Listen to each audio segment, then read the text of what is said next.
నడచిన ఎరుగని మార్గములో నన్ను నడిపిన నా ముందు నడచిన జయవీరుడా నా విజయ సంకేతమా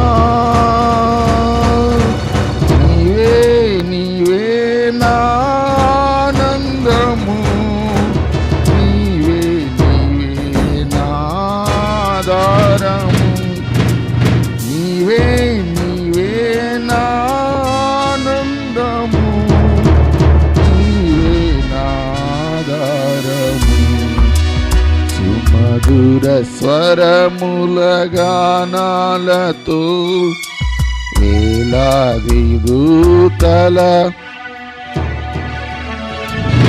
కొనియాడబడుచున్న నా యేసయ్యా నీకే నా ఆరాధన.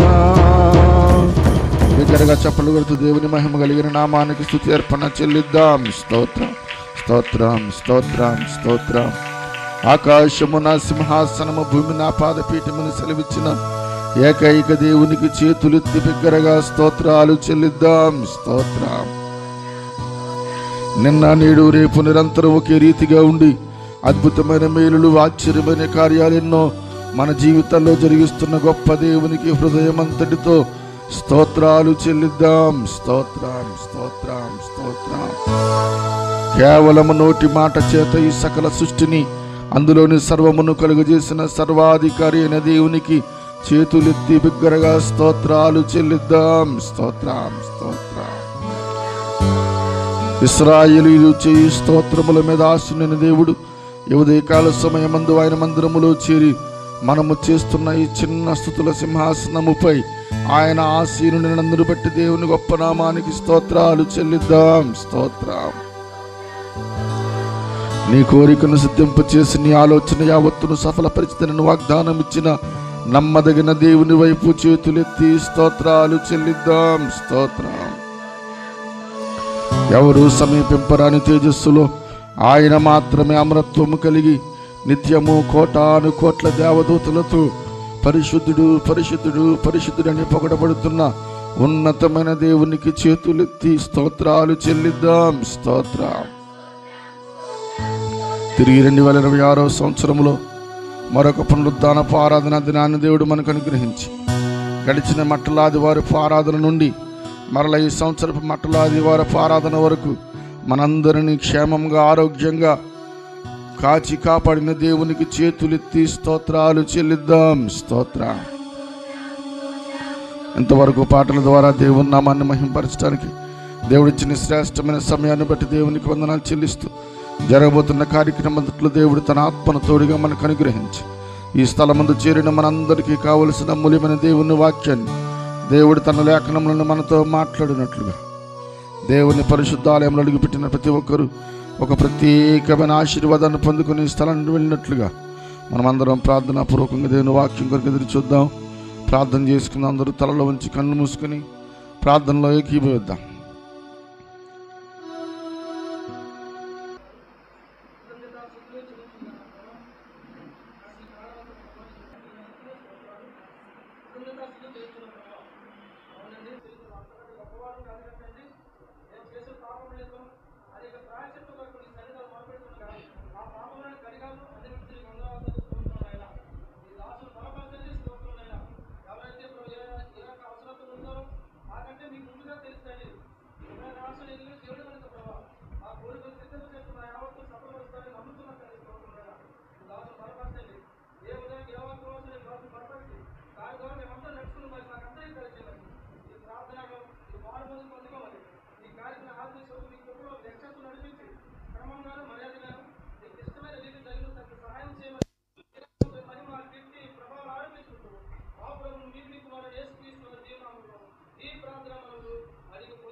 ఆరాధన వాక్యం చదువుకుందాం. పరిశుద్ధ గ్రంథములో నుండి కీర్తనల గ్రంథము 122వ కీర్తన ప్రారంభ వచనము నుండి చివరి వచనం వరకు చదువుదాం.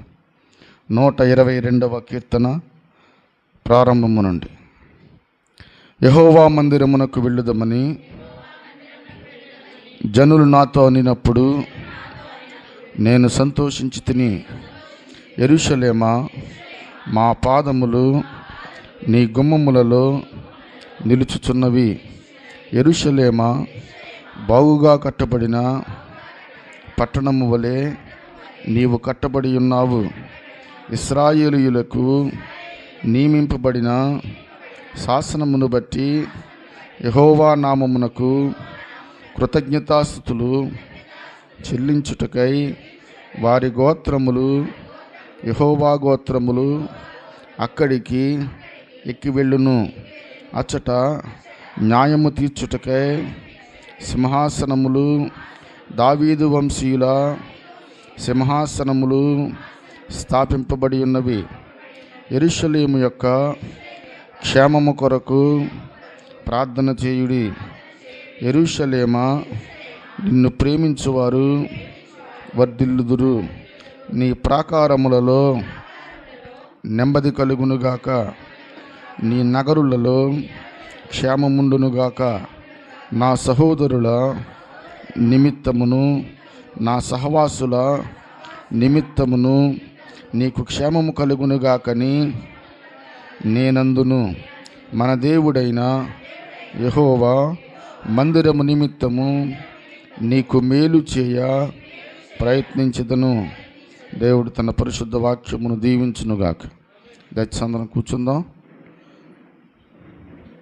దేవుని మహా ఉచితమైన కృపను బట్టి తిరిగి మరొక పునరుద్ధానపు ఆరాధనలో మనమందరం కలిసి దేవుని గొప్ప నామాన్ని ఆరాధించడానికి, ఆయన మనల్ని ప్రేమించి మనకు అనుగ్రహించిన శ్రేష్టమైన సమయాన్ని బట్టి చేతులెత్తి దేవునికి స్తోత్రాలు చెబుదాం. హల్లెలూయా, హల్లెలూయా.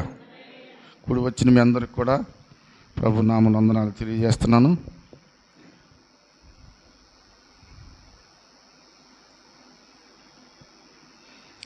పరిశుద్ధ గ్రంథంలో నుండి ఒక మాట నేను జ్ఞాపకం చేసి దైవజనులకు సమయాన్ని ఇస్తాను. జకరియా గ్రంథము 9వ అధ్యాయం 9వ వచనం చదువుతాం. సియోను నివాసులారా బహుగా సంతోషించుడి. యెరూషలేము నివాసులారా ఉల్లాసముగా ఉండుడి. నీ రాజు నీతిపరుడును రక్షణ గలవాడును దీనుడునై గాడిద పిల్లను ఎక్కి నీ యొద్దకు వచ్చుచున్నాడు. చాలు. చదవబడిన దేవుని వాక్యంలో జకరియా అనే ప్రవక్త వ్రాస్తున్న మాట ఏంటనంటే, సియోను నివాసులారా బహుగా సంతోషించుడి. యెరూషలేము నివాసులారా ఉల్లాసముగా ఉండుడి. ఈ వాక్యాన్ని బట్టి మనం ఆలోచన చేస్తే, ప్రభువైన యేసుక్రీస్తు వారు కలువరి శిలువలో తన ప్రాణాన్ని అర్పించే ముందు చివరిసారిగా యెరూషలేము పట్టణాన్ని దర్శించడానికి వెళ్ళిన రోజు ఈరోజు. దాన్నే మట్టల ఆదివారం అని మనం జరుపుకుంటాం.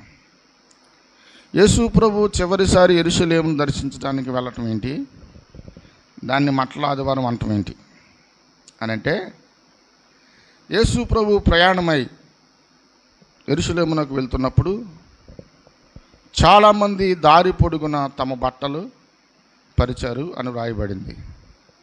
బట్టలు లేనివారు దారి పొడుగున చెట్లు కొమ్మలు నరికి దారి పొడుగున వేస్తే, ఆయన ప్రయాణం చేస్తున్నటువంటి వాహనం ఏం వాహనం అది? గాడిద. అక్కడ రాయబడిన మాట ఏంటంటే, గాడిదను గాడిద పిల్ల రెండు ఉన్నాయా? ఒకటే. చదివేటప్పుడు మనోళ్ళు గాడిదను గాడిద పిల్లను ఎక్కి అంటారు. గాడిదనే గాడిద పిల్ల, అది దాని అర్థం. గాడిద ఒకటి గాడిద పిల్ల ఒకటి కాదు. గాడిదను గాడిద పిల్ల ఒకటే. గాడిద పిల్లను ఎక్కి ప్రయాణమై వెళ్తున్నప్పుడు దాని మీద కూర్చున్నటువంటి ఏమన్నాడు? నీ రాజు నీతిపరుడు ఒకటే. ఆయన నీతిపరుడు కనుక ఆయన ప్రయాణం చేసే వాహనం కూడా నీతిగా ఉండాలి, లేక పరిశుద్ధంగా ఉండాలి. ఆయన ప్రయాణం చేసే వాహనం కూడా మురికి స్థలంలో ప్రయాణం చేయడానికి వీలు లేదనే ఉద్దేశంతో దారి పొడుగున బట్టలు పరిచారు. బట్టలు లేని వాళ్ళు చెట్లు కొమ్మలు నరికారు. కొమ్మలు నరికేసారు కాబట్టి మట్టల ఆదివారం అన్నారు, అంతే తేడా. అంతేగాని మట్టల ఆదివారం అంటే అది ఏదో ఒక ప్రత్యేకమైన పండగ కాదు. ఆయన ప్రయాణం చేసి వెళ్తున్నప్పుడు తాను వెళ్తున్న వాహనానికి మురుకు అంటుకోకుండా బట్టలు వేశారు.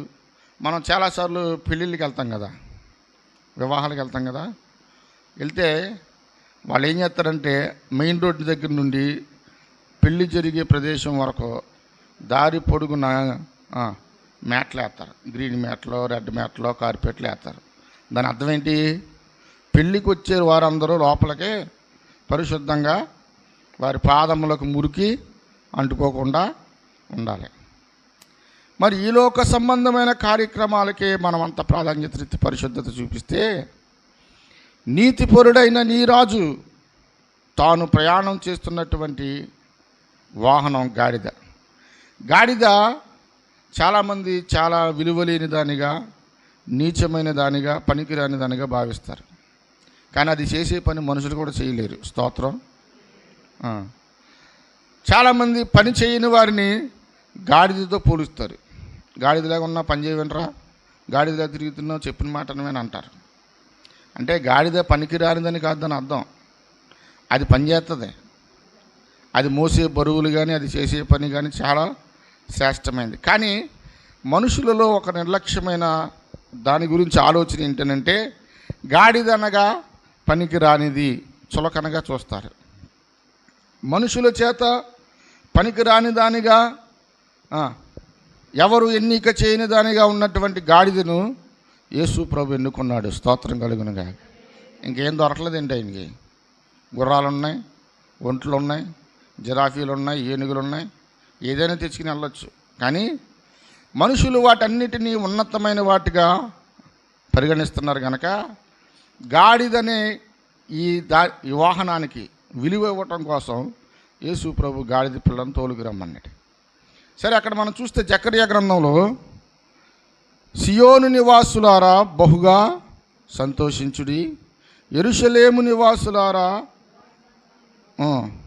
ఉల్లాసముగా ఉండుడి. సియోను నివాసులు ఎవరో, యెరూషలేము నివాసులు ఎవరో? వాళ్ళందరూ ఒకటే, దేవుని బిడ్డలే. యెరూషలేమన్నా, సియోనన్నా, జెరూషలేమన్నా అన్నీ ఒకటే.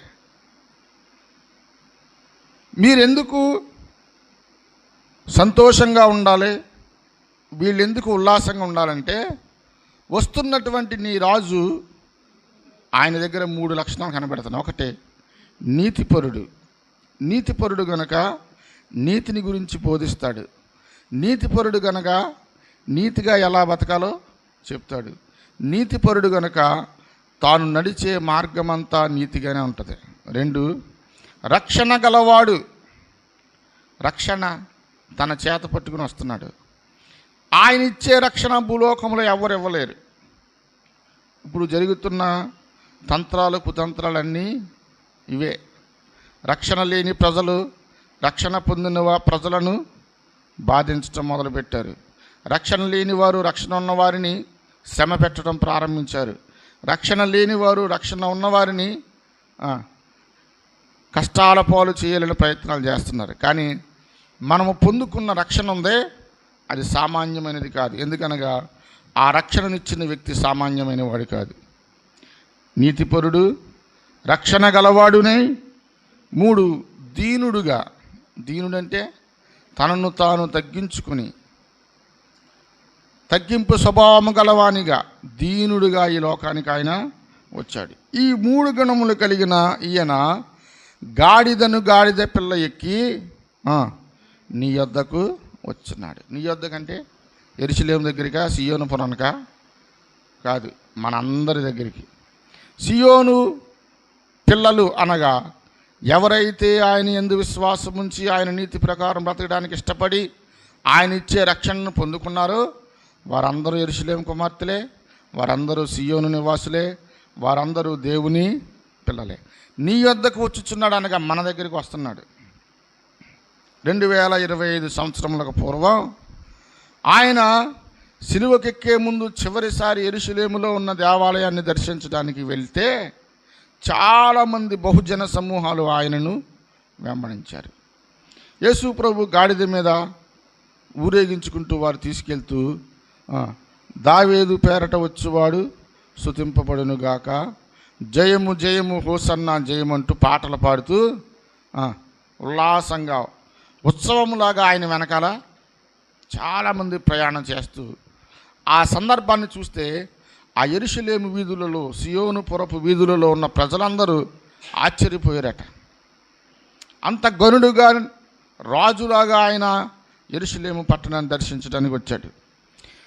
వచ్చినప్పుడు ఆయనలో ఉన్నటువంటి నీతిని వారికి కనపరిచాడు, ఆయనలో ఉన్న రక్షణను వారికి బయలుపరిచాడు, ఆయనలో ఉన్న దీనత్వాన్ని కూడా వారికి చూపించాడు. ఈ 3 విషయాలు ఎవరైతే గుర్తించారో అట్టి వారందరూ రక్షణ పాత్రను కలిగిన వారే ఆయనను వెంబడించారు. గుర్తించలేని వారు ఆయనను అపహాస్యం చేస్తూ అలాగే ఉండిపోయారు.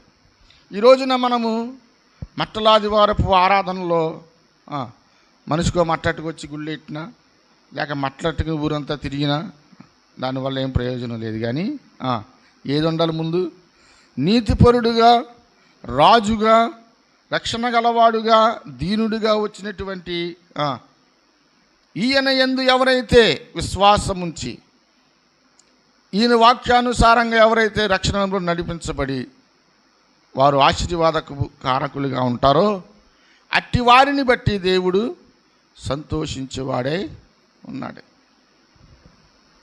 ఈ రాజు నీ ప్రభువు. చనిపోయినటువంటి ప్రవీణ్ పగడాల గారు మాట చెప్పారు, మీరు చాలామంది చూసుంటారు యూట్యూబ్లో. నా రాజు అన్నాడు. ఎవరిని? యేసు ప్రభు. నా రాజు నీతిపరుడు. ఇక్కడ జకర్యా చెప్తున్న సంగతి కూడా అదే. నీ రాజు అన్నాడు ఇక్కడ. అంటే మనందరి రాజు. నీ రాజు అంటే నీ ఒక్కడి రాజే కాదు, ఎవరైతే దాన్ని చదువుతున్నారో విన్నవారందరికీ ఆయన రాజు. అంత మాత్రమే కాదు, నీతిపరుడు. రాజు అయినంత మాత్రాన నీతిపరుడుగా ఉండాలంటే చాలా కష్టమైన పని. కానీ నీతిపరుడును, రక్షణ గలవాడునై, దీనుడిగా. రాజుగారు ఎప్పుడైనా దీనుడిగా ఉంటాడా? తగ్గించుకుని ఉండడు. ఎందుకని? తనకున్న హోదాను బట్టి, తనకున్న పదవిని బట్టి, తాను పరిపాలిస్తున్నటువంటి రాజ్యాధికారాన్ని బట్టి ఎట్టి పరిస్థితుల్లో దీనుడిగా ఉన్నాడు. కానీ ఈ రాజు అంట దీనుడిగానే వచ్చాడట. ఆయనలో ఉన్న దీనత్వాన్ని మనం చూస్తే ఎవరైనా ఒక చెంప మీద కొడితే మరొక చెంప చూపించమన్నాడు. నిన్ను వలే నీ పొరుగువానిని ప్రేమించమన్నాడు. ఆయనలో ఉన్న దీనత్వంలో ఉన్న లక్షణాలు మనం చూస్తే చాలా ఉన్నతమైనవి. మనం కూడా యేసు ప్రభులాగా బతుకుదాం, మనం కూడా యేసు ప్రభులాగా దీనత్వం కలిగి ఉందామని చాలామంది ప్రయత్నం చేశారు, కానీ ఎవరి వల్ల కాలేదు. యేసు ప్రభులాగా బతుకుదామని తీర్మానం చేసుకోవటం మంచిదే, కానీ యేసు ప్రభులాగా శ్రమలు పడదామంటే మన వల్ల అవుతుందా? మనము శ్రమ పడలేమని మనందరి కొరకు ఆయన శ్రమల పాలయ్యాడు. స్తోత్రం. శ్రమదినాలు ఇంకెన్ని రోజులు ఉన్నాయి? 1 2 3 4 5 రోజులు ఉన్నాయా? 4 రోజులు ఉన్నాయా? 4 రోజులే ఉన్నాయి. Good Friday శుక్రవారమేగా. 36 రోజులు అయిపోయినాయా?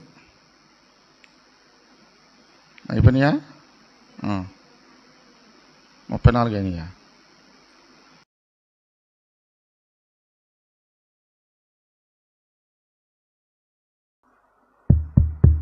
దేవుని వాక్యాన్ని చదువుకుందాం. మార్కు సువార్త 11వ అధ్యాయము 1, 2, 3 వచనాలు చదువుతాం. మార్కు సువార్త. వారు యెరూషలేమునకు సమీపించి ఒలీవల కొండ దగ్గర ఉన్న బేత్పగే బేతనీ అనే గ్రామంలోకి వచ్చినప్పుడు ఆయన తన శిష్యుల్లో 2 చూచి, మీరెందుకు ఎలాగూ చేయుచున్నారని మిమ్మల్ని అడిగినడలా అది ప్రభువునకు కావలసినదని చెప్పుడు. చాలు, ప్రార్థన చేద్దాం. ప్రభువా, ఈ మధ్యాహ్న కాలం సమయంలో నీ వాక్యం వినబడుచుండగా వినగల చెవి గ్రహించే హృదయము ఇంతవరకు బాబు కొన్ని విషయాలు మాట్లాడి వెళ్ళారు. చివరిగా నీ యొక్క మాటల ద్వారా మమ్మలను బలపరచండి. గతించినటువంటి ఆదివారం అట్లాదివారం మొదలుకొని ఇంతవరకు మీరు మాతో ఉండి నడిపిస్తున్న విధానముకై స్తుతులు చెల్లిస్తున్నాం. నీ సన్నిధి కాంతిని మాపై ఉంచండి దేవా. బలహీనత నుండి తొలగించి బలమునిచ్చి నీ వాక్యము చేత మమ్మల్ని ఆయత్తపరచండి. కుడి వచ్చిన సంఘ బిడ్డలందరినీ కూడా దీవించండి అని యేసు క్రీస్తు ప్రహస్తనామమున అడుగుచున్నాము తండ్రి. దేవునికి స్తోత్రం. గాడిద అనగా చాలామందికి చిన్న స్వభావం, చిన్న మనస్సు కలుగుతుంది. 3 రకములైన గాడిదలు ఉన్నాయి బైబిల్లో. 1 ఊరగాడిద, 2 అడవి గాడిద, 3 రాజస్థానంలో ఉండేటువంటి రాజా భవనాలు ఉండే గాడిద కంచర గాడిద. ఎన్నండి? ఊరగాడిద, అడవి గాడిద, కంచర గాడిద. ఊరగాడిదను సాకళ్ళు లేక భూములు పంటలు పండేవారు వాటిని మోయడానికి ఉపయోగించే గాడిద ఊరగాడిద. కంచర గాడిద ఇది రాజులు యుద్ధ సమయంలో ఉపయోగించేటువంటి గాడిద కంచర గాడిద. అడవి గాడిదని ఉంది. ఇది నిరుపయోగమైన గాడిద. ఇది ముందుకెళితే కరుస్తుంది, వెనక్కి వెళితే తన్నుతుంది. అది అడ్డు వాగులు లేకుండా అరణ్యంలో తిరుగుతుంటుంది. దానిని దేంతో పోల్చారంటే ఇస్మాయిలు అడవి గాడిద వంటి వాడని చెప్పి వ్రాయబడింది. ఈ అడవి గాడిద స్వభావం ఇది దేనికి కూడా ఉపయోగకరమైనది కాదు. అది విచ్చలవిడిగా తిరుగుతుంది. ఇప్పుడు యేసు ప్రభువునకు కావలసిన గాడిద ఏంటి చెప్పండి? కట్టబడిన గాడిద. రైట్. కట్టబడిన దానికి క్రమం ఉంటుంది. ఎప్పుడు ఇంట్లో ఉండే పిల్లవాడికి క్రమం ఉంటుంది, ఎప్పుడు ఇంట్లో తల్లిదండ్రులు ఆనుకున్న పిల్లకి క్రమం ఉంటుంది. తల్లిదండ్రులు విడిచి అక్కడక్కడ పండుకునేవారు, అక్కడక్కడ తిరిగే వారికి క్రమం ఉండదు. చాలామంది యవనస్తులు ఈ దినాల్లో ఉన్న ఇల్లు విడిచి వేరే ఇళ్లలో చదువుకుంటా కానీ వెళ్ళి పడుకుంటా వెళ్ళి వస్తుంటారు. కన్న తల్లిదండ్రులు ఉన్న ఇంటిలో చదువుకునే పడుకునే క్రమం వేరు. సాయంకాలం భోంచేసి వెళ్ళిపోయి తెల్లారి 6:30, 7కి వస్తారు. ఎంతసేపున్నామంటే రాత్రంతా చదువుకున్నాం. రాత్రంతా చదువుకోలేదు. మనుషులు ఉన్నారు. గాడిద గురించి మాట్లాడుతున్నాను. గాడిద అనేది భూమి మీద ఉన్న జంతువులన్నింటిలోకెల్లా సాత్వికమైనది, నెమ్మదైనది ఊరగాడిద. ఈ గాడిదను ప్రభువు కోరుకున్నాడు. ఈయన ఎవరు? రాజులకు రాజు, ప్రభువులకు ప్రభు. రాజస్థానములలో ఒంటెల మీద రాజులు ప్రయాణం చేస్తారు, ఏనుగుల మీద ప్రయాణం చేస్తారు, ఇంకా ఒంటెల మీద కూడా ప్రయాణం చేస్తారు. రేస్ గుర్రాలు, పరిగెత్తే గుర్రాల మీద కూడా రాజులు ప్రయాణం. సొలొమోను ఐగుప్తు దేశములో నుండి ఒక్కొక్క గుర్రాన్ని 500 తులముల ఖరీదైన వెండినిచ్చి కొనుక్కొచ్చాడు. 500 గుర్రాలను కొనుక్కొచ్చాడు. 1000 రథములను కొనుక్కొచ్చాడు. మహారాజు యుద్ధానికి ఉపయోగించేటువంటి రేసు గుర్రాలు, స్వారీ గుర్రాలు, వాటితో పాటు కొన్ని కంచర గాడిదలను కూడా కొనుక్కొచ్చు. కంచర గాడిద ఇంచుమించు గుర్రంలా ఉంటుంది, కానీ గుర్రం ఆ జాతి వేరు, దీని జాతి వేరు. అయితే ప్రభువు దేని కోరుకున్నాడు?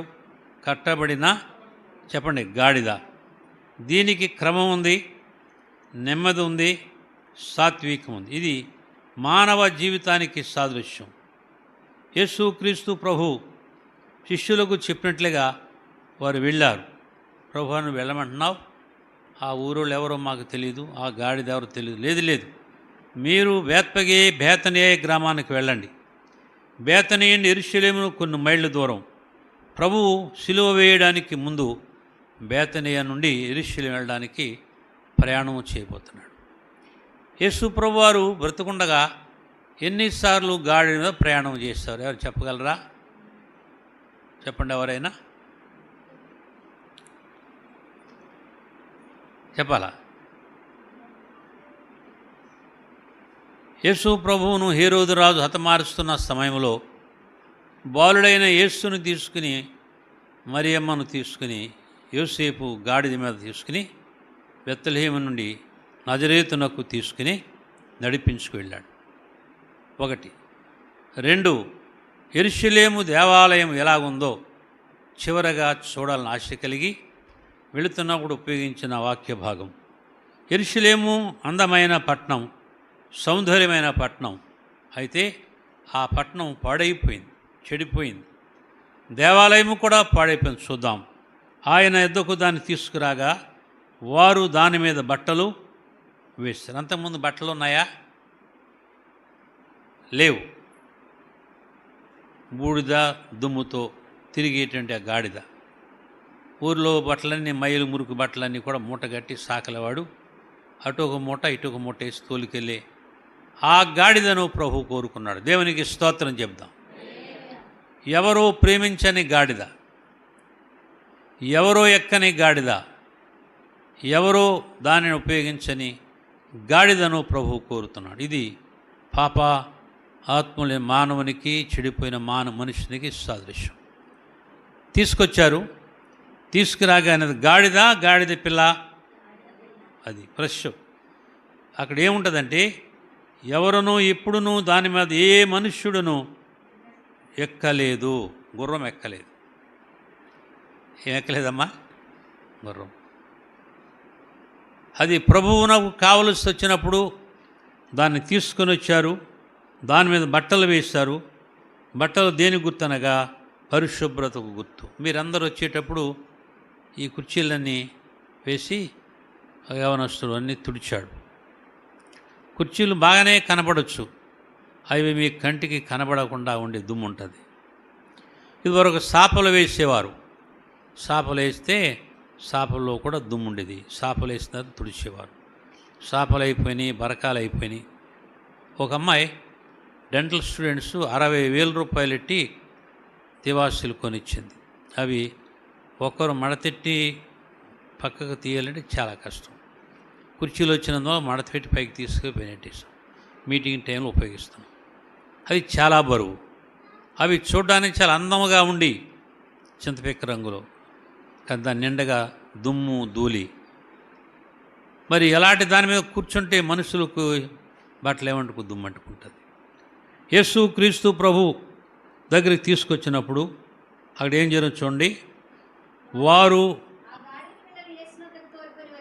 ఆ గాడిద పిల్లని వేసిన తొలుకును వచ్చి తమ బట్టలు దాని మీద వేయగా ఆయన దాని మీద కూర్చుండెను. అనేకులు తమ బట్టలను దారి పొడుగున పరిచిరి. ఎందుకు బట్టలు పరుస్తున్నారు? గాడిద ఎప్పుడైనా బట్టల మీద నడిచిందా? లేదు. మర్మం. ప్రభువునొద్దకు రాగా, ప్రభు దాని మీద కూర్చుండగా, ప్రభు ఎక్కిన వాహనమైనటువంటి ఏంటమది ఆ గాడిద డెక్కలకు కూడా, పాదములకు కూడా దుమ్మి ధూళి అంటుకోకుండా ఉండడానికి వారు దాన్ని పరిశుభ్రపరిచారు. దేవునికి స్తోత్రం.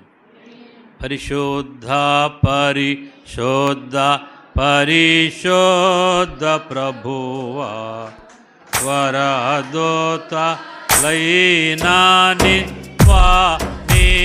పగలారా వరదోత లైనానిల్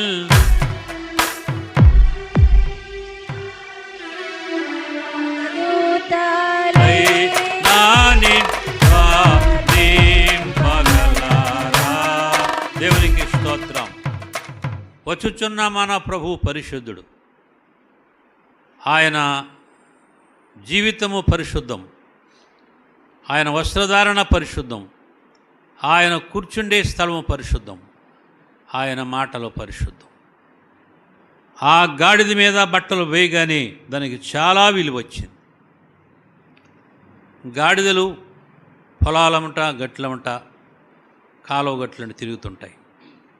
వీటిని ఎక్కడానికి ఆ ఊర్లో ఉన్న యవనస్తుల పిల్లలు ఏం చేస్తారంటే తాడు పట్టుకెళ్ళి కళ్ళెం నోట్లో పెట్టి పట్టుకోవడం చాలా కష్టం.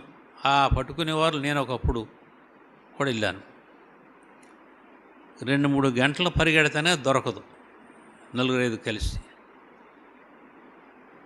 దాని నోటికి నవారో లేక తాడు పెట్టి దాని మీద గుర్రం ఎక్కితే దానికి బ్రేకులు ఉండవు, బెల్ ఉండదు, దాన్ని ఇష్టం వచ్చినట్లుగా వెళ్ళిపోతుంది. కొన్నిసార్లు రొప్పల్లోకి వెళ్ళి దూరిపోతుండేది, కాళ్ళు చేతులు చీరిగిపోతుండేవి.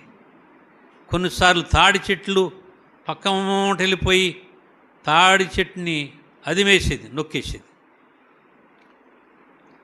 అది భయము లేని గాడిద. కట్టబడిన గాడిదకు భయం ఉంది, విప్పబడిన గాడిదకు భయం ఉండదు. అబిషలోము, దావీదు కుమారుడి అబిషలోము కంచర గాడి మీద ప్రయాణం చేస్తున్నాడు యుద్ధంలో. తన తండ్రి అయిన దావీదు యుద్ధానికి వచ్చాడు. కన్న తండ్రి మీదకి యుద్ధానికి వచ్చి యుద్ధం చేస్తుంటే తండ్రి సైన్యం ముందు కుమారుడైన అబిషలోము ఆగలేక కంచర గాడిద వెనక్కి తిప్పి తోలుకుపోతున్నాడు. అది పరిగెడుతున్న సమయంలో అరణ్యములో మస్తిక వృక్షానికి తగులుకున్న తల, అబిషలోము తలంట రాజతూనికను బట్టమా సంవత్సరానికి 200 తులముల తల వెంట్రుకలు కత్తిరించి, రాజతూనికను బట్టి 200 తులముల వెంట్రుకలు కత్తిరించేవారట. అబిషలోము ఇశ్రాయేలులందరిలో చాలా వాడు, సౌందర్యవంతుడు. ఏమి రాయబడిన తన కొరకు అరికాలు మొదలు తల వరకట ఇశ్రాయేలులందరిలో అబిషలోమంత సౌందర్యము గలవాడు ఒకడును లేడు. అరుకాలు మొదలుకొని తల వరకు ఏ లోపం అతని యందు చాలు. ఇదంతా ఆధారం చూసుకుని తండ్రి తర్వాత కుమారుడి రాజ్యానికి వస్తాడు. కానీ తండ్రి బ్రతుకుండగానే తండ్రిని చంపి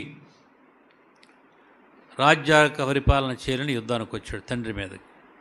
అందం, సౌందర్యము, లోపం లేనివాడు ఉన్న నేనే రాజు అనుకున్నాడు. కానీ బైబిల్ చెప్తుంది 31వ అధ్యాయం సామెతలు 30-31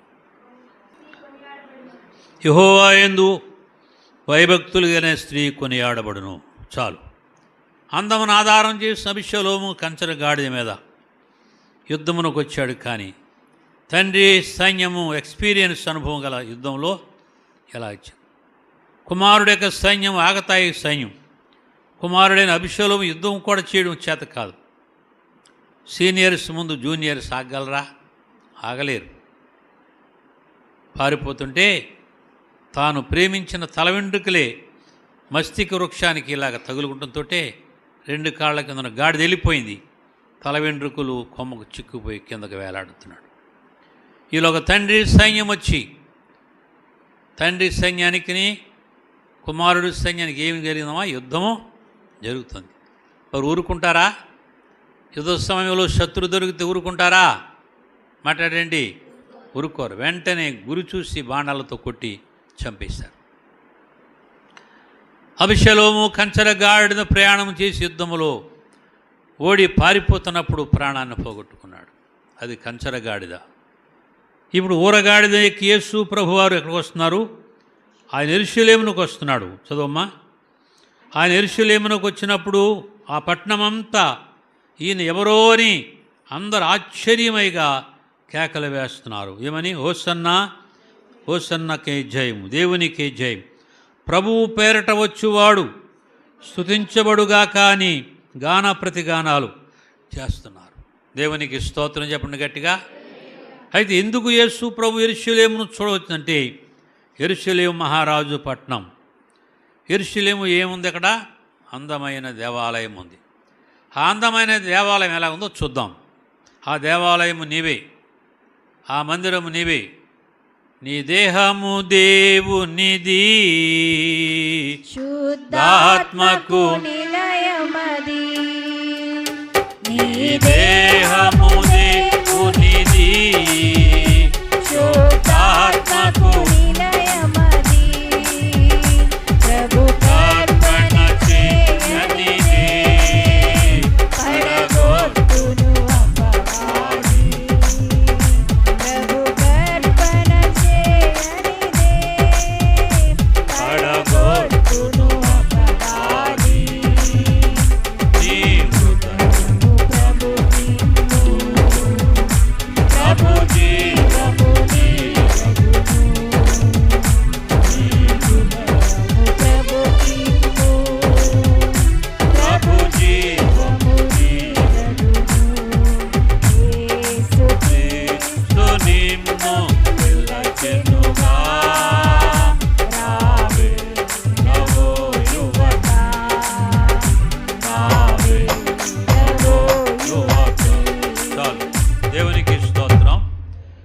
అందమైన దేవాలయం అడుగుపెట్టారు.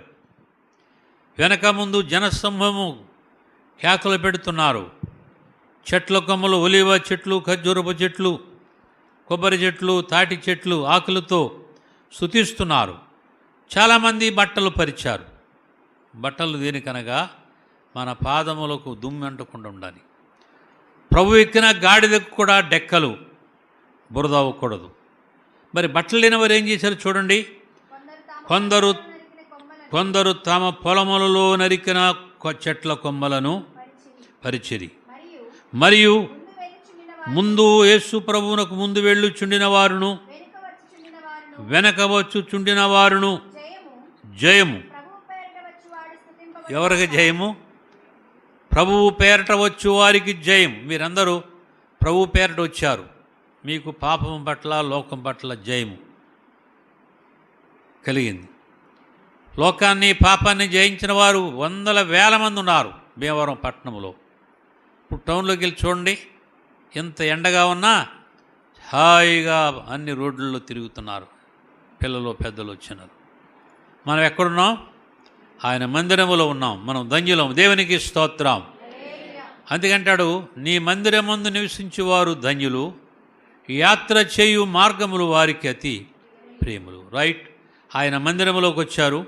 మందిరము చూసి ఆనందించాలి. ఇప్పుడు మీరందరూ రాకముందు ఇక్కడ ఫారం కోళ్ళు, బాయిలరు కోళ్ళు, క్యాట్ ఫిష్లు, శీలావతులు, బంగారు తీగలు నట్టుకొచ్చి ఒక్కొక్క గుంపుగా అమ్ముతుంటే మీరందరూ ఏం చేస్తారు?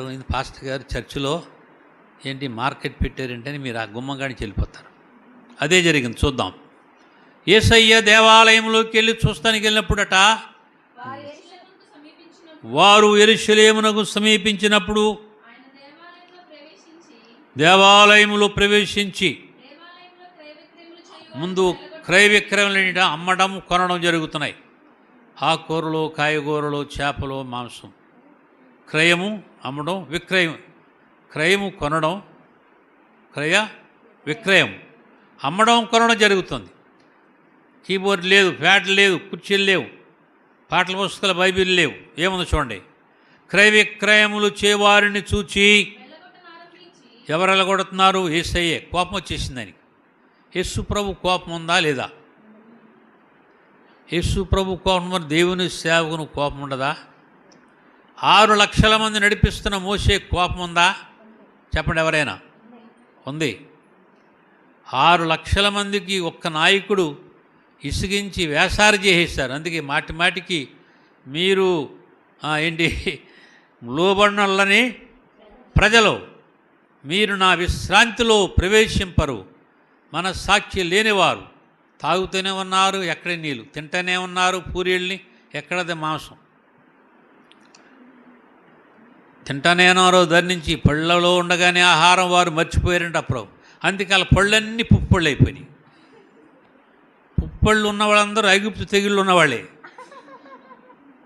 గెడ్లో తెగుళ్ళు, గెడ్లేతే కొంతమంది గెడ్లుంటే ఐగుప్తు తెగుళ్ళే.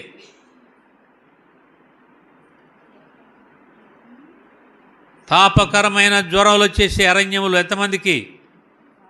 6 లక్షల మందికి. ఆ తాపకరమైన జ్వరం అంత ఐగుప్తు తెగుల్లో ఒక తెగులు.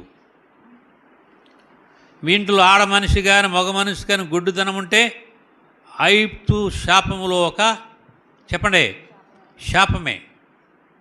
నా ఆజ్ఞలను గైకొన్న వారికి, నా కట్టలను గైకొన్న వారికి ఐగుప్తు దేశములోని తెగుళ్లను, శాపాన్ని పంపిస్తాన్నాడు.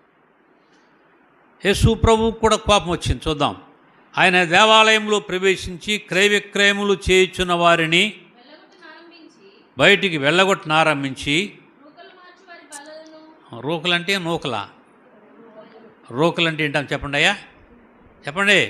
డబ్బులు 5 రూపాయలు, 10 రూపాయలు, ఇంకా 100 రూపాయలు వేరు రోకలు మార్చుతారు. భీమవరం పోలీసు బొమ్మ ఉంది టర్నింగ్లో, ఇలా వెళ్ళి అలా తిరుగుతారు జెడ్డాకారం. అక్కడ పోలీసు బొమ్మ దగ్గర ఒక చిన్న బడ్డీ ఉంటుంది. చిరిగిపోయిన కాగితాలు, పడన కాగితాలు అట్టుకి అక్కడ ఆడు కమిషన్ తీసుకుని చిరిగిపోయి తీసుకుని కొత్త ఇస్తాడు. నేను ఒకసారి చూశాను. అదొక పెద్ద వ్యాపారం. పిల్లరా, రోకలు మార్చుట, చిల్లరి మార్చుట అది ఎక్కడ జరగాలి? పోలీసు బొమ్మ కాడ జరగాలి, కొత్త బస్ స్టాండ్ కాడ పాత జరగాలి, కానీ గుడిలో జరగకూడదు. ఇప్పుడు గుడిలో జరుగుతుంది చూద్దాం. ఆయన రూకలమ్ము వారిని, గువ్వలమ్ము వారిని,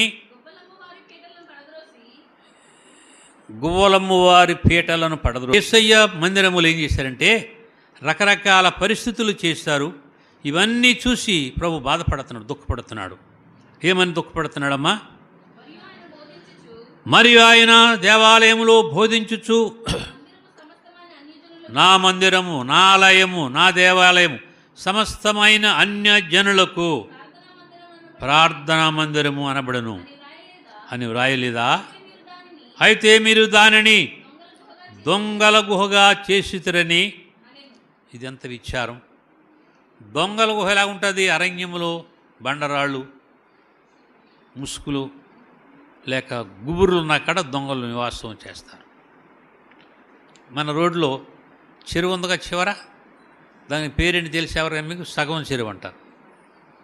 నేను ఈ ప్రాంతానికి సేవకు రాకముందు రాత్రులు 8:30, 9 అయితే ఈ రోడ్డు ఉంటా మనుషుల్ని వెళ్ళేవారిని ఉంటారు దొంగలు కొట్టేసి ఏదో తీసుకెళ్ళిపోయేవారు. సగం చెరువు కాడ దొంగలు కొడుతున్నారు. ఉండి రోడ్లు మహాదేవపట్నం దగ్గర కూడా సగం చెరువు ఉంది, అక్కడ దొంగలు కొట్టేవారు. దేవుని దయ వల్ల అవన్నీ మాయమైపోయినాయి. యేసు క్రీస్తు ప్రభువారు దేవాలయం గురించి మాట్లాడుతున్నారు. నా మందిరము సమస్తమైన అన్యులకు ప్రార్థన మందిరం అనబడి ఉంటే మీరు దీనిని దొంగల గుహగా చేశారా అని బాధపడుతున్నాడు. ఇంకా ఏముందమ్మా? ఏమన్నాడు? ఆయన లోకాస్వార్తలోకి వస్తే ఆయన అక్కడికి వెళ్ళి 19వ అధ్యాయం 29:30 ఏడుస్తున్నాడు. ఆయన యెరూషలేము పట్టణమును సమీపించినప్పుడు దానిని చూచి దాని విషయమై ఎందుకు ఏడుస్తున్నాడమ్మా? పట్టణం ఎలా ఉంటుందండి? అందంగా సౌందర్యంగా ఉంటుంది. బైబిల్లో చాలా పట్టణాలు ఉన్నాయి, భూలోకంలో కూడా చాలా పట్టణాలు ఉన్నాయి. కానీ ఆయన యెరూషలేము పట్టణమును చూచి దాని విషయమై ఏడ్చాడంటే ఎందుకు ఏడిపోతుంది? చీరాని పనులు పిల్లలు కానీ తల్లులు కానీ తండ్రులు చేస్తే ఆ పనిని చూసి ఏడుస్తారు. యేసుక్రీస్తు ప్రభు ఏడుస్తున్నాడు. బైబిల్లో యేసయ్య 2 సార్లు కన్నీరు కార్చారు. యేసు ప్రేమించే కుటుంబం ఒకటి ఉంది బేతనీయలో, అది మరియా, మార్తలు, లాజరు కుటుంబం. లాజరు చనిపోయి 4 దినములైనా ప్రభు వెళ్ళలేనందువల్ల సమాధి చేసేశారు. బేతనీయకు దూరముగా ఆమెడ దూరంలో ఉన్నాడు ఆయన. 4వ రోజున వస్తే మరియా, మార్తలు ప్రభువుని ఎదుర్కొని, ప్రభువా నీవిక్కడ ఉన్నట్లయితే మా తమ్ముడు చావకుండా ఉండును, నువ్వు ఇక్కడ లేనందువల్లే చనిపోయారంట. లేదు లేదు, చనిపోయినా పర్వాలేదు, నా యందు విశ్వాసం ఉంచువాడు చనిపోయినను మరలా బ్రతుకును, బ్రతికి నా యందు విశ్వాసం ఉంచువాడు మరెన్నడూ కూడా చనిపోడు. రైట్, వెళ్దాం రండి అని ప్రభు వెళ్తున్నాడు. మరే మార్తలు ప్రభు వద్దు, వాడు చనిపోయి 4 రోజులైంది, వాసన కొడతాడు, దుర్గంధ వాసన వస్తాడని సొంత అక్క చెల్లెలు ఊరువారు చెప్తాడు. లేదు లేదు, మీరు నమ్మినట్లయితే ఆయన మహిమను చూస్తారని చెప్పి వెళ్ళారు. యేసు ఎక్కడా అన్నప్పుడు ఇదిగో ప్రభువా లాజరు సమాధి అన్నప్పుడు ఆ మాట చదవమ్మా. వారు ప్రభువా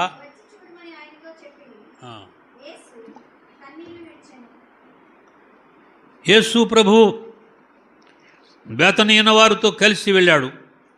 అందరూ వెళ్ళారు. ప్రభు వెళుతుంటే ప్రభు వెనక చాలా తీర్థయాత్రలకు వెళ్ళేది ఏం చేస్తారని చూడ్డానికి.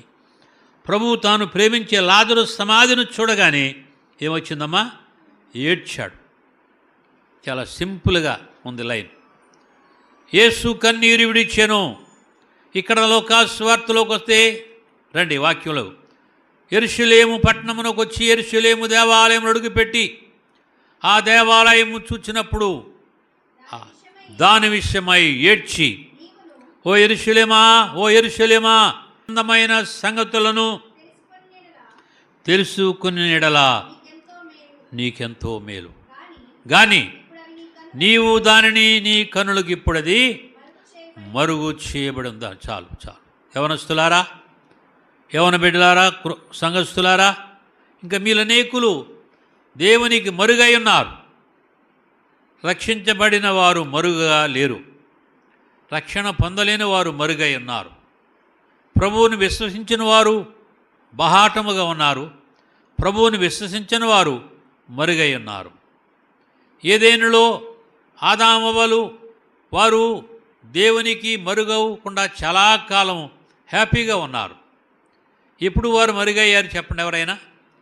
ఆజ్ఞను అతిక్రమించి తినవద్దన్న పండును తిను దినమున బహాటముగా ఎదురుగా వెళ్ళి సాయంకాల సమయంలో 4:30 టైంలో ప్రతిదినము దేవుడని యెహోవా ఏదెనులో తిరుగుతున్నప్పుడు తండ్రి అయిన దేవునికి ఎదురుగా వెళ్ళి చక్కని మాట్లాడుకుంటున్నటువంటి ఆదామవ్వలు ఇప్పుడు ఎదురు రావట్లేదు. మరుగై అంటే ఇందులో చెప్తున్నాను. ఎందుకు మరుగై ఉన్నారు? చెట్ల చాటున మరుగై ఉన్నారు. ఎందుకు మనుషుడు మరుగై ఉంటాడు చెప్పండి? చేయరాని పని చేస్తాడు. పలకరాని పలుకు పలికినప్పుడు, చేయరాని పని చేసినప్పుడు మనుషుడు మరుగై ఉంటాడు. మీ పిల్లోడిని ఎవరినైనా ఒక కొట్టు కంపించారు సీసా ఇచ్చి తైలం పెట్టామని. తైలం పోసుకొస్తుండగా జారి కింద పడి పగిలిపోయింది.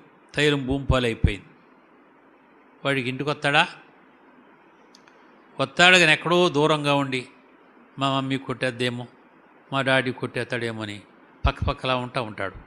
ఏంటి పిల్లోడు షాప్కి వెళ్ళి ఇంకా రావట్లేదని చెప్పి చూస్తే కొట్టుగడి మీ అబ్బాయి ఎప్పుడు వచ్చేసాడు, తైలం పోసేస్తాం సీసా జాగ్రత్త అన్నట్టుగా వచ్చేసాడండి. ఎక్కడ కనపట్టలేదు. ఆ చిన్న పిల్లవాని చేతిలో సీసా జారి కింద పడినందువల్ల తైలం పోయింది, సీసా పగిలిపోయింది. వాడు చేయాలని చేయలేదు, దురదృష్టంగా పడిపోయి పగిలిపోయింది. ఇప్పుడు తల్లిదండ్రులకు దూరం ఎదురుగా వస్తాడా? ఎదురుగా వస్తే ఎక్కడ కొడతాను భయపడుతున్నాడు. ఎట్టకేలకు తల్లి జాడ తీసుకుని పట్టుకుంది. ఎరా అంటే మమ్మీ పట్టుకొస్తాను జారి పడిపోయింది. మరే జారి పడిపోయింది, నువ్వేం చేస్తావు నేనేం చేస్తా రా అని తల్లి కోపం తల్లి అయితే గబుక్కు 2 ముట్టికాయలు పొడి చేస్తుంది, లేక 2 సరుపులు వేసేస్తుంది. ఏదేనులు ఆదామవ్వలు చేసిన పాపం ఏమిటి? ఆజ్ఞ అతిక్రమించి వారు చేసిన పాపం వల్ల రోజు ఎదురుగా వచ్చేటువంటి వారు ఎదురు రావట్లేదు. గల కారణం ఏంటి? వారికి అర్థమైపోయింది. దేవుడు తినవద్దన్న పండును తిన్నాం, ముట్టవద్దన్న దాన్ని ముట్టాం, తినవద్దన్న దాన్ని ముట్టాం. వారికి బాహ్య దేహం అవయవాలు తెలిసిపోయింది. వారు బాహ్య నేత్రాలు తమ్మును చూచుకుని సిగ్గుపడుతూ దేవునికి ఎదురుగా రాలేదు. పాపము కూడా ఒక సిగ్గునకు కారణం. సిగ్గుపడుతూ సంఘాల్లో, గ్రామాల్లో, పట్టణాల్లో ఎవరైనా తప్పు నేరం చేస్తే పూర్వం చేసిన తప్పు నేరానికి జులుమానా వేసేవారు, లేక వెలివేసేవారు. వెలివేయడం అంటే వేసిన జులుమానాన్ని తిరస్కరించి మీరేమి చేస్తారో చేసుకోండి వెళ్ళిపోతారు భార్య భర్తలు లేక అన్నదమ్ములు. అప్పుడు వాళ్ళ వెంటనే అనౌన్స్మెంట్ చేస్తారు, ఈ రోజు నుండి ఈ కుటుంబానికి ఊర్లో ఏమి జరిగినా పిలవకండి, నీళ్ళు ఇవ్వకండి, నొప్పి ఇవ్వకండి, ఆయన ఏ కార్యక్రమం జరిగినా మీరు భోజనానికి వెళ్ళకండి. వారితో మాట్లాడినా మీకు కూడా జుర్మానా, ఫైన్. అది జుర్మానా. సంఘబిడ్డలారా, దేవుని యొక్క వాక్యం ఎంత ఖండితమైంది. యేసయ్య దేవాలయములోకి వెళ్ళి దేవాలయమును చూచి సంతోషించవలసిన బదులు దేవాలయములో క్రయ విక్రయములు చేయుచున్న వారిని, గువ్వలమ్ముతున్న వారిని, పీటలు పడగొట్టి క్రయ విక్రయములు చేయవారిని వెళ్ళగొట్టి ఆ మందిరాన్ని పరిశుభ్రము చేస్తున్నాడు. నీ దేహము దేవునిది, దేహము ఆత్మకు ప్రభు కర్పణ చేయనిదే. పడగొట్టును అపవాది, ప్రభు కర్పణ చేయనిదే. పడగొట్టును అపవాది, నీ హృదయము ప్రభు కిమ్ము, ప్రభు జీవము నీకగును. నీ హృదయము ప్రభు కిమ్ము, ప్రభు జీవము నీకగును.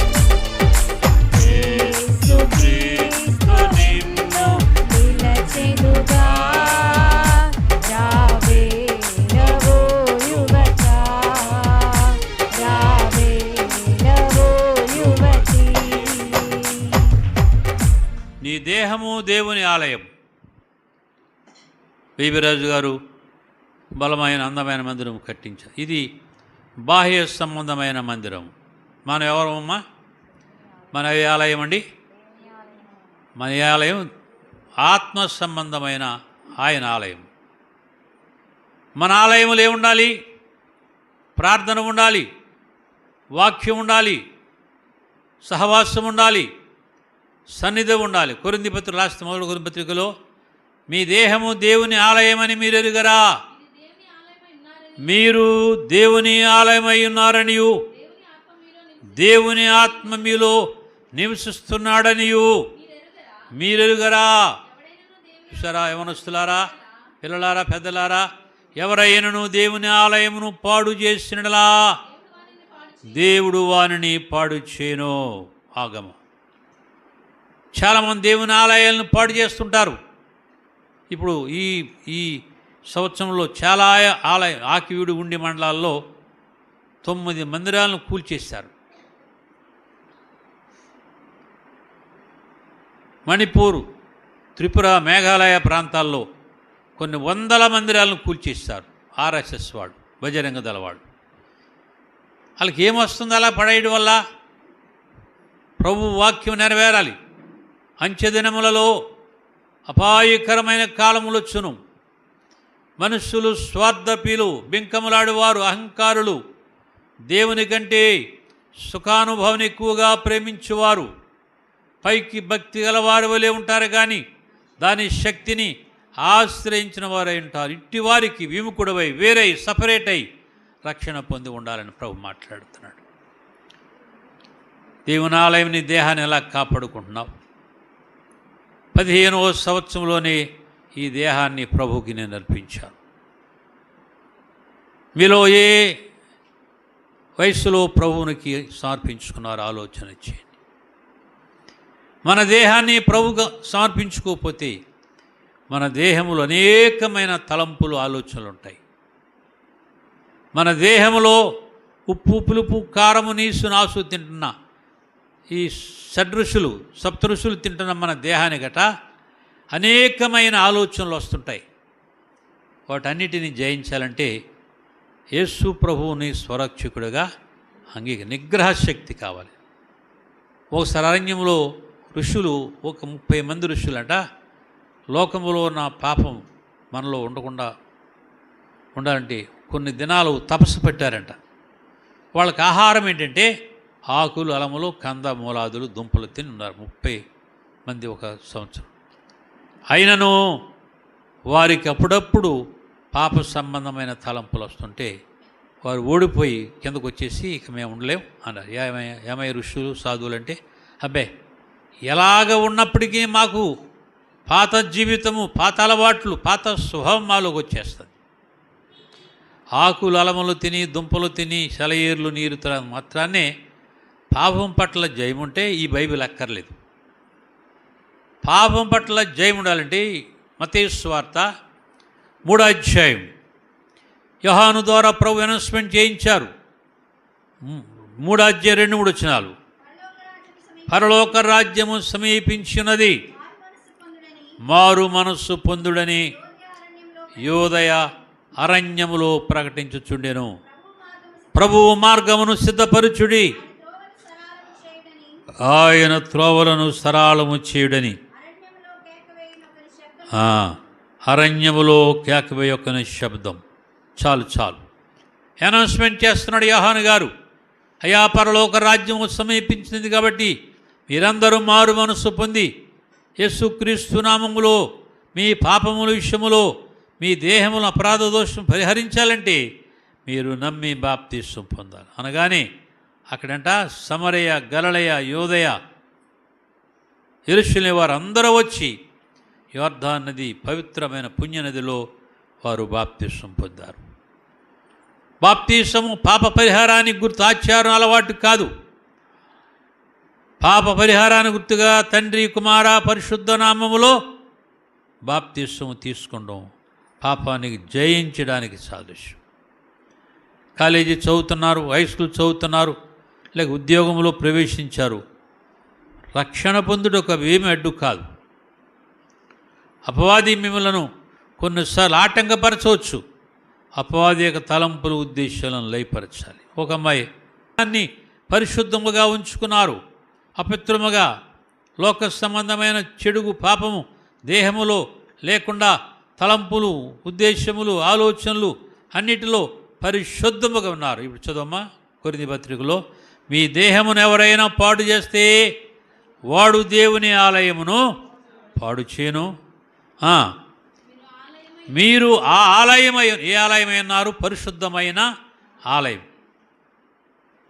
పరిశుద్ధమైన ఆలయముగా మీరున్నారు. ఈరోజు నీలోనికి వచ్చి ప్రభు నీతో నీ హృదయమనే ఆలయాన్ని చూస్తున్నప్పుడు, నీ దేహమనే ఆలయాన్ని చూస్తున్నప్పుడు ఎక్కడ పరిశుద్ధత ఉంది, ఎక్కడ పవిత్రత ఉన్నది, ఎక్కడ నీతి ఉన్నది, ఎక్కడ సత్యం ఉందో చూచి నిన్ను చూచి సంతోషించే దేవుడుగా ఉన్నాడు. మన తండ్రి అయిన దేవుడు మనల్ని చూచి సంతోషించాలంటే మన నడవడిక, మన ప్రవర్తన, మన ఆలోచన, మన ఉద్దేశము అన్నీ, మన సంభాషణ కూడా పరిశుద్ధమైనదిగా ఉండాలి. ఒక భక్తుడు పాట రాశాడు, మారుచున్న సమాజములోన మారని యువకులు లేవాలి, మారని యేసు మార్గములోన మరలక నడవాలి. చూపులలో, రూపులలో, కోరికలో, తీరికలో, చూపులలో, రూపులలో, కోరికలో, యవ్వనములోన, కవలములోన, యవ్వనములోన, కవలములోన పరిశుద్ధతయే కావాలి, పరివర్తనయే రావాలి. మారుచున్న సమాజము లేవాలి, యేసు మార్గములోన మరలక నడవాలి. మారుచున్న సమాజములోన. దేవునికి స్తోత్రం. ఆనాడు యేసు ప్రభువును మోసుకెళ్ళిన గాడిద, సాత్వికమైన గాడిద, కట్టబడిన గాడిద, క్రమముగా ఉన్న గాడిద, నెమ్మది కలిగిన గాడిద, సాధువైన గాడిద యేసును ఎక్కించుకున్న కాడ నుండి యెరూషలేము వరకు ఏం చేసిందండి? గాడిద చక్కగా నడిచింది. మట్ల మీద నడిచింది, 2 చెట్ల కొమ్మల మీద నడిచింది, గమ్యము చేర్చింది. ప్రభువు దేవాలయములో వెళ్ళినప్పుడు ఆయన హృదయం అంతా ఏమైందమ్మా? బాధే. ఎవరైనా తల్లిదండ్రులు 2-3 బిడ్డలు ఇంట్లో విడిచిపెట్టి మేము ఫలాందికి వెళ్ళి వస్తాం సాయంకాలంలోగా, మీరు చాలా జాగ్రత్తగా ఉంటారండి అలాగే అంటారు. వీళ్ళు వెళ్ళిపోనిచ్చి ఇంట్లో రకరకాల వంటలు వండి, పిండి వంటలు చేసి ఫ్రెండ్స్ని తీసుకొచ్చి వచ్చేటప్పటికి స్టవ్ కాల్చేస్తాము, మూగుడు కాల్చేయడం చేస్తారు. ఇంట్లో వచ్చేటికి ఇల్లంతా మాడుకంపు. ఏంటంటే ఏం లేదు. తల్లి వంటగదిలోకి వెళ్ళేటప్పటికి వంటగదంతా చిందరబందర అయిపోయింది. సచ్చినోళ్ళరా ఏం చేయలేదు, ఇల్లంతా ఇలా మార్చేసారండి అంటే అన్నయ్యని తమ్ముడు, తమ్ముడని చెల్లి, చెల్లిని అక్క పెట్టేశారు. మొత్తం అందరం తలుపులేసి బాధేసింది. ఎవరమ్మా చెప్పండి? బాడీ ప్రజెంట్, మైండ్ ఆబ్సెంట్లో ఉన్నారా? వెళ్ళేటప్పుడు తల్లిదండ్రులు జాగ్రత్త అని చెప్పారు. అలాగే గమనించాను మమ్మీ, జనపతులు ఎట్రా, బజ్జీలు ఎట్రా, సమోసాలు ఎట్రా అని చెప్పారు. అలాగే తెస్తామన్నారు. వాళ్ళ తెచ్చులో ఆగారు. ఇక్కడ ఎలా ఆగారమ్మా? ఏం చేసి ఇల్లంతా చిందరబందర చేసేసారు. నీ కడుపును పుట్టిన బిడ్డలే నీ ఇల్లు అలా చేస్తే ఓర్చుకోలేకపోతే లోకమంతటికి గొప్ప దేవుడైన యేసయ్యా నీ దేహమైన ఆలయాన్ని పాడు చేసుకుంటే చూసి సంతోషిస్తాడా? నీ దేహమనే ఆలయమును చూచి సంతోషించాలి. నీ దేహమైన ఆలయమును చూసాను. 1 యోహాను పత్రిక 4:4లో నా పిల్లలు సత్యమును అనుసరించి నడుచుకొనుచున్నారని వినుటి కంటే అధికమైన సంతోషము మరొకటి ఏమీ లేదు. పిల్లలారా, బాయ్స్, మీరు మీ పిల్లలుగా తల్లిదండ్రులకి ఉన్నప్పుడు, గర్ల్స్ మీరు మీ తల్లిదండ్రులకు ఇష్టలుగా ఉన్నప్పుడు మిమ్మల్ని చూచి సంతోషించే తల్లిగా తండ్రికి ఉండాలి.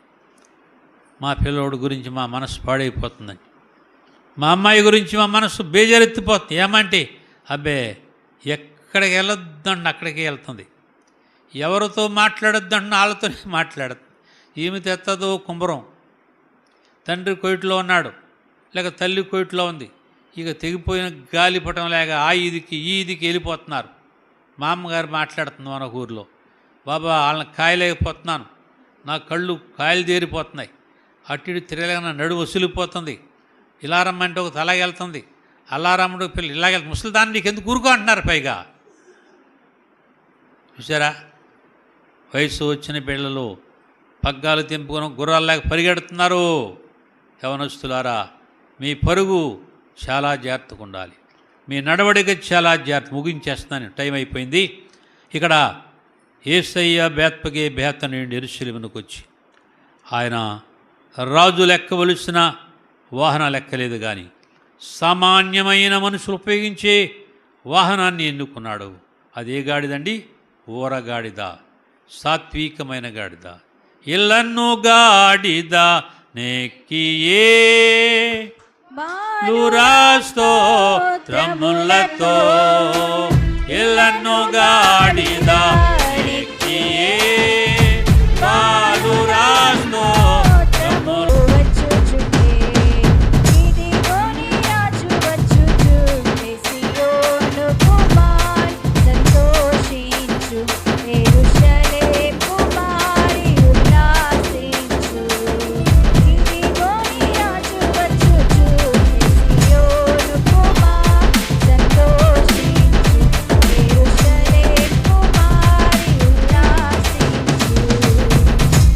యేసు ప్రభు కోరిన వాహనం చాలా సింపుల్, సాత్వికమైన గాడిద నెక్కొచ్చారు. ఇప్పుడు ఎలాగొస్తున్నాడండి ప్రభు?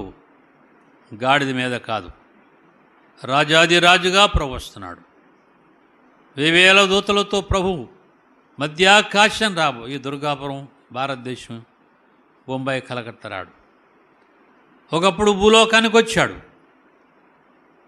మానవులతో కలిసి సహవాసం చేశాడు, మానవులతో తిరిగాడు, మానవుల మధ్య 3.5 సంవత్సరములు ఆయన అద్భుత కార్యాలు చేశాడు. చనిపోయి వెళ్ళిపోయాడు. ఇప్పుడు మేఘారుడే వస్తున్నాడు, మేఘవాహనుడుగా రాబోతున్నాడు. ఆయనకు ముఖ దర్శనం ఇచ్చేవారు, ఆయన ఎదుర్కొనేవారు. ప్రకటన గ్రంథము 1వ అధ్యాయం 7వ వచనం. ఎవరైనమ్మా? రాజాది రాజు, దేవాది దేవుడు. ఒకప్పుడు గాడిద మీద ప్రయాణం చేసిన యేసయ్యా, ఇదిగో ఆయన మేఘారుడే వచ్చున్నాడు. ప్రతి నేత్రం ఆయనను చూచును, ఆయనను పొడిచిన వారును చూచెదరు. భూజనులందరూ ఆయనను చూచి రొమ్ము కొట్టుకుందురు. అవును, ఆమేన్. ఆయన కోటి సూర్యుల కాంతితో, రవి కోటి తేజుడు, రమ్యమైన రాజాది రాజుగా రాబోతున్నాడు. ఇక్కడున్నారందరము కూడా ఆయన ఎదుర్కోవాలంటే మన దేహం అనే ఆలయాన్ని పరిశుద్ధం ఉంచాలి, మన దేహం అనే హృదయాన్ని పరిశుద్ధం ఉంచాలి. కొండ మీద ప్రసంగం చేస్తున్నాడు. మత్తయి సువార్త 5వ అధ్యాయం 8వ వచనములో అది నెరవేర్పుగా ఉండాలి. విశ్వాసులారా, మీరు ఆయన నెరవేర్పు. మత్తయి సువార్త 5:8 వచనం. అది ఇప్పుడు అందరూ గుడి శుభ్రం చేశారు, పూలెట్టుకొచ్చారు, రకరకాలన్నీ పట్టుకొచ్చారు. మీరందరూ చాలా చక్కగా సిద్ధపడి వచ్చారు, మంచిది. దేహాన్ని శుద్ధి చేసుకుని మంచిది. హృదయము దేవుని శుద్ధి చేశామా? హృదయ శుద్ధి గలవారు ధన్యులు, వారు దేవుని చూచెదరు. యేసయ్య వచ్చినప్పుడు ఎవరు హృదయం పరిశుద్ధమై ఉంటుందో, స్త్రీ, పురుషులు, పిల్లలు, పెద్దలు, ఆ హృదయములో శుద్ధైన వారందరూ ప్రభువును చూస్తారు, ప్రభువునకు స్వాగతము చెప్తారు. ప్రభు మధ్యాకాశములకు వచ్చినప్పుడు, అది ఆదివారమైనా, అది చలికాలమైనా, అది పండగ రోజైనా, అది ఏదైనా ఉపవాసమైనా, ప్రభు ఎప్పుడు వస్తాడో మీరు అనుకొనని గడియలో మనుష్య కుమారుడు వచ్చును గనుక, ఆ దినమైనను ఆ గడియను మీకు తెలియ గనుక మీరు మెలకువగా ఉండి ప్రార్థన చేయండి. అమ్మా, మెలకువ ఉండమంటే తెల్లవార్లు కళ్ళు అలాగెట్టు చూడటమా? నోహం ప్రార్థన చేసే సమయంలో ప్రార్థన చేయాలి. ఆత్మీయమైన మెలకువతనం వేరు, శారీరకమైన మెలకువతనం వేరు. నైట్ వాచ్ చేస్తున్నారు చూడండి, కాలేజీల్లో నైట్ వాచ్ చేస్తున్నారు. వాళ్ళు సాయంకాలం 6 గంటలకు వెళ్ళి పాపం తెల్లవారులు 6 గంటల వరకు కళ్ళు రెప్పలేకుండా ఏం చేస్తారమ్మా, అటు ఇటు తిరుగుతా కాపలా. వాళ్ళకి ఒక పనిష్మెంట్ జీతం. కొంతమంది ఉదయం 6 గంటలకు వెళ్తారు, సాయంకాలం 6 గంటల వరకు తిరుగుతుంటారు. సెక్యూరిటీ, అది వారు భవిష్యత్తు కొరకు జీవనోపాధి కొరకు చేస్తారు. మనం అలాంటి వారము కాదు. ప్రభు ఏ గడియలో వచ్చినా చెప్పండి, ఉదయం వచ్చినా, మధ్యాహ్నం వచ్చినా, సాయంకాలం వచ్చినా, ఇంకా పొద్దుగుంకి వచ్చినా, ఏ జాములో ప్రభు వచ్చినా మనం మెలకువగా ఉండి ప్రభువు నాకు ఏం చెప్పాలో మనం స్వాగతం చెప్పాలి. ప్రభు వచ్చే రాకడలో ఉన్నాం. మరలా మట్లాది వారం వచ్చే 2027 మార్చి నెలాఖరులో వస్తుందో, ఏప్రిల్లో వస్తుందో, కొన్నిసార్లు రోజులు నెలలు మారుతాయి. ఎప్పుడు వచ్చినప్పటికీ మనం ఈలోగా ప్రభు వచ్చేస్తే ఇక మనం మట్లాది వారం గురించి మాట్లాడుకోవాల్సిన పని లేదు. ప్రభు ఈలోగా వచ్చేస్తే గుడ్ ఫ్రైడే గురించి మాట్లాడుకోవాల్సిన పని లేదు. ప్రభు ఈలోగా వచ్చేస్తే రేపు వచ్చే ఆదివారం, ఏస్తు ఆదివారం, పునరుద్ధాన ఆదివారం గురించి మాట్లాడవలసిన అవసరం లేదు. కాలములను సమయములను ఆయన స్వాధీనం అందించుకుని మనతో మాట్లాడుతున్నాడు. మెలకువగా ఉండండి. ప్రార్థన చేసుకుందాం. తల వంచండి. దేవుడు తన వాక్యమును దీవించుగాక. పురుషులలో ఒకరు, స్త్రీలో ఒకరు ప్రార్థించి ఈ మట్లాదివారంలో తన దాసులిద్దరిచ్చిన వర్తమానాలు మాకు మేలుకరముగా ఉండాలని ప్రార్థించి చిన్న చిన్న ప్రార్థనలు చేయి. తర్వాత కానుకలు పెడదాం, ప్రార్థన చేసుకుందాం. ముందు పురుషుల్లో ఒకరు చేయండి బాబు. యవనస్తులైనా చేయొచ్చు, ఆడపిల్లలు యవనస్తురాలైనా చేయొచ్చు. ప్రార్థన చేయడానికి చిన్న పెద్ద అనేమి లేదు. ప్రభువు దగ్గర నిలబడి లేక మోకరించైనా ప్రార్థన చేయి. శ్రేష్టమైన దినం, విలువైన దినం, అమూల్యమైన దినములో మనం ప్రభువా ఈ నువ్వు యెరూషలేము దేవాలయమును దర్శించిన రోజులో నన్ను ప్రవేశపెట్టు. ఈ మహా సంతోషకరమైన ఈ మట్లాదివారం దినమందు మీరు మాకు ఇచ్చిన వర్తమానం, నిన్ను మోసుకుని పోయిన గాడిద వలె ఉన్నాను. నిన్ను అనేకులకు మహిమకరంగా మోసుకెళ్ళిన గాడిద వలె.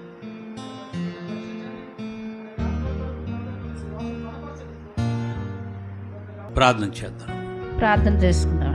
పరిశుద్ధుడా, ప్రేమ కలిగిన మా ప్రభువా, ఈ మహాదయను బట్టి, మీ కృపను బట్టి నాయన, ఇంతవరకు నా తండ్రిని మందిరంలో కూడుకొని ఈ రీతిగా నిన్ను స్తుతించి ఆరాధించుటకు నాయన, గతించిన 2025 మట్లాదివారం నుండి తిరిగి మరలా 2026 ఈ మట్లాదివారం వరకు ఈ సంవత్సరం అంతా నీ కవిగిట్లో నన్ను మమ్మల్ని భద్రపరిచి కాపాడి తిరిగి నాయన ఎన్నో ఇరుకులు, ఇబ్బందులు, సమస్యలు, వ్యాధి బాధలు, మరణాపాయాల నుండి తప్పించి బ్రతికించి సజీవులంగా నీ పాద సన్నిధిలో నీ మందిరంలో కూడుకొని ఈ రీతిగా నిన్ను ఆరాధించుటకు దేవా, నిన్ను గణపరచుటకు నాయన నీవిచ్చిన ధన్యతకై నీకు వందనాలు, స్తోత్రాలు నాయన. అనేక మంది దినాన్ని చూడలేక ఎంతోమంది నాయన భూగర్భంలో దాచబడి ఉన్నారు ప్రభువా. అయ్యా, మీరైతే ఎన్నికలు నన్ను మమ్మల్ని ప్రేమించి సజీవుల సంఖ్యలో నియమించి సజీవులముగా నీ పాదాలు పట్టుకునే ధన్యత మీరు మాకు అనుగ్రహించిన దేవుడా, నీకు వేలాది వందనములు, స్తోత్రములు, ఎన్ని స్తుతులు అర్పించినా నీ రుణం తీర్చలేం మా ప్రభువా.